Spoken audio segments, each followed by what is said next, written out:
इस तरह ये देश दुनिया की सबसे अधिक गैर मुस्लिम आबादी रखने वाला देश बन जाएगा।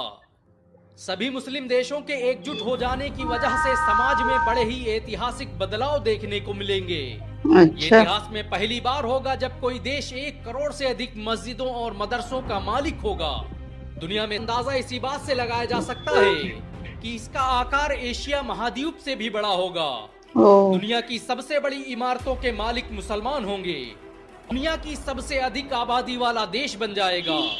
इस देश के पास ऐसे हथियार और ऐसी टेक्नोलॉजी होगी जिसे मात देना कभी आसान नहीं होगा। अस्सलाम वालेकुम एवरीवन, कैसे हैं आप सब? उम्मीद करते हैं आप सब अच्छे होंगे। तो आज की जो वीडियो होने वाली है वो है what happened if all Muslim countries United. तो क्या होगा अगर सारे मुस्लिम देश एक हो जाएं। तो आज की जो वीडियो बहुत इंटरेस्टिंग होने वाली है और मैं भी देखना चाहूंगी कि सारे मुस्लिम देश, सारी कंट्रियां एक हो जाए तो क्या होगा। तो चलिए आइए, ये तो हमें वीडियो में देख के पता चलेगा। तो स्टार्ट करता हूँ ये वीडियो।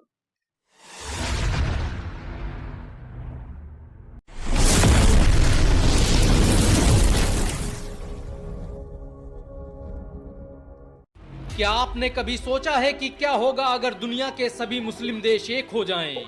दुनिया में आज 57 से अधिक मुस्लिम देश हैं और अगर ये एक हो जाएं तो दुनिया में एक ऐसा नया देश जन्म लेगा जिसकी ताकत और सल्तनत के आगे दुनिया की हर सल्तनत फीकी पड़ जाएगी। सभी मुस्लिम देशों के एक हो जाने की वजह से बना ये देश दुनिया की सबसे अधिक आबादी वाला देश बन जाएगा। इस देश के पास ऐसे हथियार और ऐसी टेक्नोलॉजी होगी जिसे मात देना कभी आसान नहीं होगा। पाकिस्तान, सऊदी अरब, तुर्की, कतर, ईरान का ये गठजोड़ ऐसी क्रांति पैदा कर देगा जिसे रोकना अमेरिका और ब्रिटेन जैसे देशों की बस की बात नहीं होगी। अगर मुसलमान देश एक हो जाएं तो इस नए देश की सरहदें स्वाहिली कोस्ट से south east African country Mozambique और कजाकिस्तान से लेकर रशिया तक फैल जाएंगी। अरबी दुनिया की सबसे बड़ी राष्ट्रभाषा बन जाएगी और मुसलमान दुनिया की आधी से अधिक जीडीपी के मालिक बन जाएंगे। इतने बड़े साम्राज्य को कंट्रोल करने के लिए मुसलमानों को कई राजधानियों का निर्माण करना पड़ेगा। अगर ऐसा हुआ तो खिलाफत उस्मानिया की राजधानी रही इस्तांबुल और मुगल साम्राज्य का केंद्र रहे लाहौर फिर से इस्लामी राष्ट्र का केंद्र बिंदु होंगे। आपके लिए यह हैरानी की बात हो सकती है कि आज भी दुनिया में 200 मिलियन से अधिक गैर मुस्लिम इस्लामी देशों में निवास करते हैं। अगर दुनिया के सभी मुस्लिम देश एक हो जाएं तो इस तरह ये देश दुनिया की सबसे अधिक गैर मुस्लिम आबादी रखने वाला देश बन जाएगा। सभी मुस्लिम देशों के एकजुट हो जाने की वजह से समाज में बड़े ही ऐतिहासिक बदलाव देखने को मिलेंगे। ये इतिहास में पहली बार होगा जब कोई देश 1 करोड़ से अधिक मस्जिदों और मदरसों का मालिक होगा। दुनिया में सबसे ज्यादा हाफिज और कारी इस देश के निवासी होंगे। अरबी भाषा दुनिया के सबसे बड़े देश में बोली जाने वाली सबसे बड़ी भाषा बन जाएगी। ये देश कितना बड़ा होगा इसका अंदाजा इसी बात से लगाया जा सकता है कि इसका आकार एशिया महाद्वीप से भी बड़ा होगा। दुनिया की सबसे बड़ी इमारतों के मालिक मुसलमान होंगे और ये नया देश विश्व में सबसे अधिक मल्टीनेशनल कंपनियों को रखने वाला देश बन जाएगा। सभी मुस्लिम देशों के एक हो जाने की वजह से दुनिया के सबसे बड़े बैंक और दुनिया की सबसे बड़ी करेंसी के मालिक मुसलमान होंगे। अगर भविष्य में दुनिया के सभी मुस्लिम देश एक हो गए तो इसका दुनिया की राजनीति पर बड़ा गहरा प्रभाव पड़ेगा। इस नए देश में ऐसे ऐसे राजनेता पैदा होंगे जिनके विजन और कूटनीति का मुकाबला यूरोप के लिए आसान नहीं होगा। इस देश के पास ऐसे अर्थशास्त्री और ऐसे संगठन होंगे जिनका ख्वाब भी मुस्लिम विरोधियों में दहशत पैदा कर सकता है। सोच कर देखिए, अगर रजब तैयब एर्दोगान, मोहम्मद बिन सलमान, तमीम बिन हमाद और दुनिया भर के मुसलमान लीडर एक प्लेटफॉर्म पर बैठकर एकजुट होकर काम कर रहे हों तो वो देश हकीकत में कितना ताकतवर हो सकता है। इतिहासकारों के मुताबिक मुस्लिम देशों के एकजुट हो जाने के बाद एक नया एम्पायर जन्म लेगा और ये एम्पायर मानो इतिहास का सबसे बड़ा एम्पायर होगा। दुनिया ने इससे पहले इतनी बड़ी सल्तनत कभी नहीं देखी होगी। इस सल्तनत की सरहदों का दायरा बरमूडा ट्रायंगल से लेकर अरब के रेतीले मैदानों और एशिया के ऊंचे ऊंचे पहाड़ों तक होगा।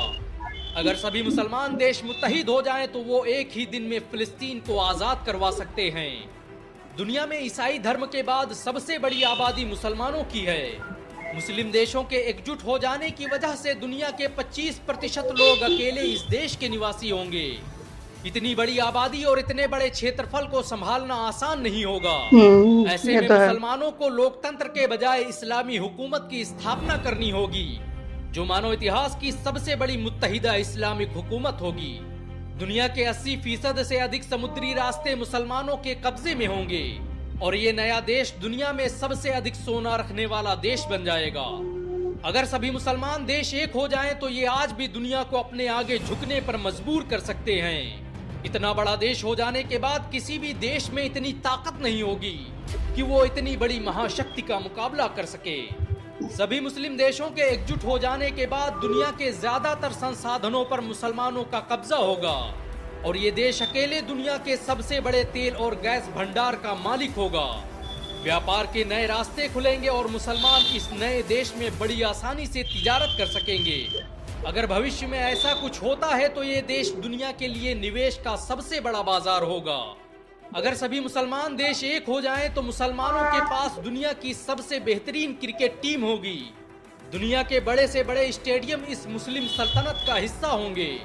शिक्षा के क्षेत्र में भी ये देश एक ऐतिहासिक क्रांति का ध्वजवाहक होगा। इस देश में ऐसे ऐसे कॉलेज और यूनिवर्सिटियां होंगी जिन्हें देखकर मुसलमानों के सुनहरे दौर की यादें ताजा हो जाएंगी। मुसलमानों को जब भी हुकूमत मिली तो उन्होंने हर दौर में ऐसी ऐसी इमारतें तामीर की जिन्हें देखकर इंसानियत दंग रह गई। ताजमहल से लेकर लाल किला और स्पेन से लेकर तुर्की की सरजमीनों तक मुसलमानों के तारीखी नुकूस जा बजा बिखरे पड़े हैं। अगर सभी मुस्लिम देश एक हो जाएं तो फिर ऐसी ऐसी इमारतों का निर्माण होगा जिनके आगे दुनिया का हर अजूबा फीका लगने लगेगा। मुसलमान जब भी एकजुट हुए तो उन्होंने इतिहास का रुख ही बदल दिया। मुसलमानों के लिए सत्ता दुनिया को बदलने का हथियार थी। इतिहास बताता है कि मुस्लिम शासकों ने जिस भी देश में हुकूमत की वो देश दुनिया का सबसे आधुनिक देश बन गया। मुसलमानों की दौरे हुकूमत में ही भारत सोने की चिड़िया कहलाता था। क्या आप मानते हैं कि मुस्लिम देशों को एकजुट होकर काम करना चाहिए? अगर हाँ तो नीचे कमेंट में जरूर बताएं। अगर एक मुसलमान होने के नाते आपको गर्व महसूस हुआ हो तो इस वीडियो को लाइक और शेयर तो जरूर ये थी करें। वीडियो और बहुत अच्छी वीडियो थी आज की, और ये वीडियो एक एग्जांपल है द पावर ऑफ यूनिटी का, कि अगर यूनिटी हो तो हम हर चीज जीत सकते हैं। सारे मुस्लिम देश अगर एक हो जाए तो वो हर लिहाज से ही बेहतर होगा, चाहे वो करेंसी के उससे, चाहे वो जीडीपी होगी वो भी वहां की होगी। तो ये सारे देश एक अलग हो जाए और एक देश बनाए तो वहां की जो करेंसी, वहां की जीडीपी या वहां पे बड़ी बड़ी बिल्डिंग्स वो सब उनकी ही होगी।